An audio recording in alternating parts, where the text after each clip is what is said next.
Ambassador to the UN and Fox News contributor John Bolton. Okay, Bergdahl comes back, 1 for 5. We give him 5, Gitmo detainees, Taliban, high-end Taliban, as I understand it. Good deal? No, it's a bad deal. And I know people are happy that Bergdahl's being released. That's perfectly understandable. But the president has sent the Taliban an unmistakable signal that he will pay any price to get the United States out. And that's a signal that's bad for Taliban and al-Qaeda to hear and our adversaries around the world. And perhaps even worse, it is despicable for a president of the United States to grant moral equivalence to these terrorists in Gitmo compared to an American service member. The idea that there's any equivalence at all between an American soldier and a terrorist, I think, is reprehensible. And yet that's what he's done by trading terrorists for a prisoner of war. Ambassador, it's even worse, because the idea that these guys are going to Qatar, and Qatar's going to make sure they never get out to attack us after we know that they've attacked us or been involved in attacks on us. We know that we jail them, and I'm sure they're not happy about that. So, he's putting us in jeopardy, is he not? Well, he is. For example, the president tried to appeal to those who care about military POWs by saying we never leave a soldier on the battlefield.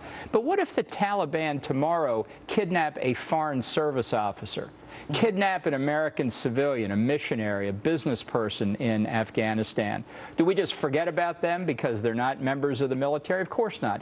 But when you've put a price on an American like Sergeant Bergdahl, you've put price on all Americans, and That's the Taliban know that. And basically teeing it up for Americans to be abducted by these terrorists. Look, if the Taliban had said, give us $100 million and we'll give you back Bergdahl, would we have done that? Of course not. Of course. But they say, give us 5 terrorists, and we do. That is both negotiating with terrorists and moral equivalence. They're both bad mistakes by the president.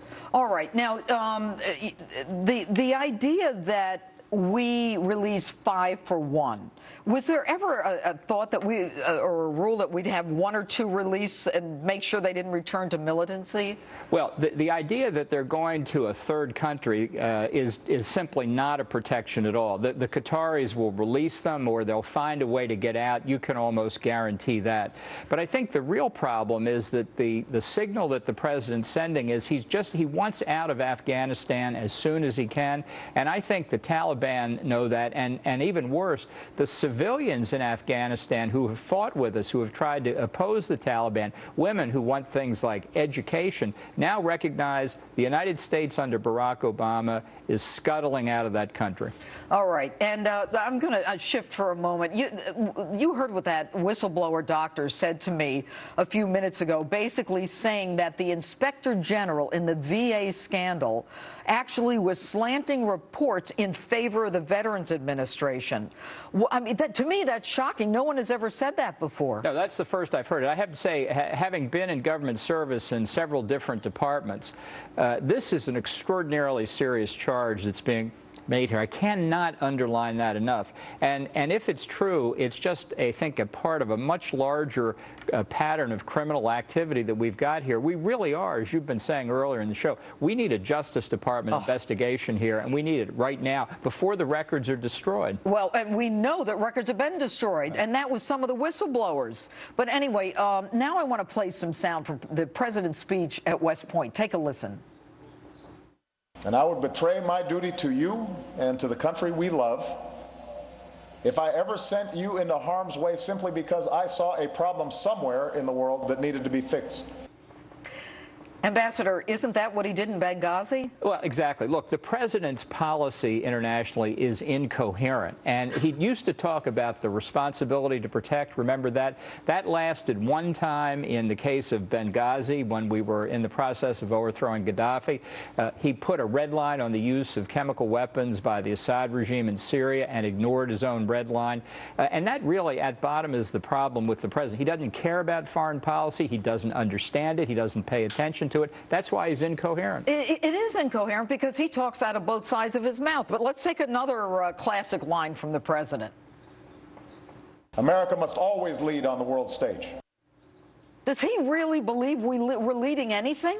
Well, only in terms of his views of climate change and cooking stoves in third world countries. I mean, this is the kind of rhetoric, particularly to graduating seniors at West Point, that must leave them wondering whether they've made a bad career choice in this administration. And when you think about it, Ambassador, I mean, actually saying that to these West Point cadets who are about to devote their lives to the military, I mean, it's like he doesn't even know who his audience is. Well, I think he's his own audience. I think when he says it, he thinks it happens, and he doesn't care what happens next. All right, let's take a listen to the president's plan to combat terrorism. I am calling on Congress to support a new counterterrorism partnerships fund, which will allow us to train, build capacity, and facilitate partner countries on the front lines.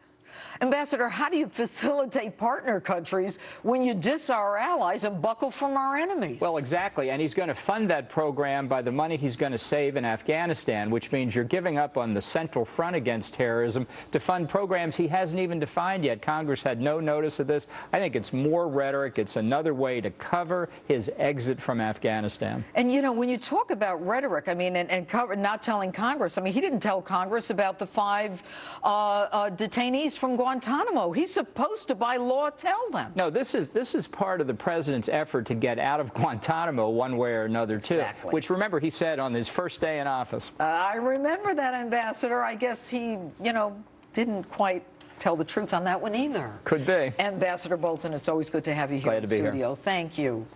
And coming up, the latest on the Marine still jailed in a Mexico prison, and why his now fired attorney told him to lie. His mother reacts next. Want to play the best golf course?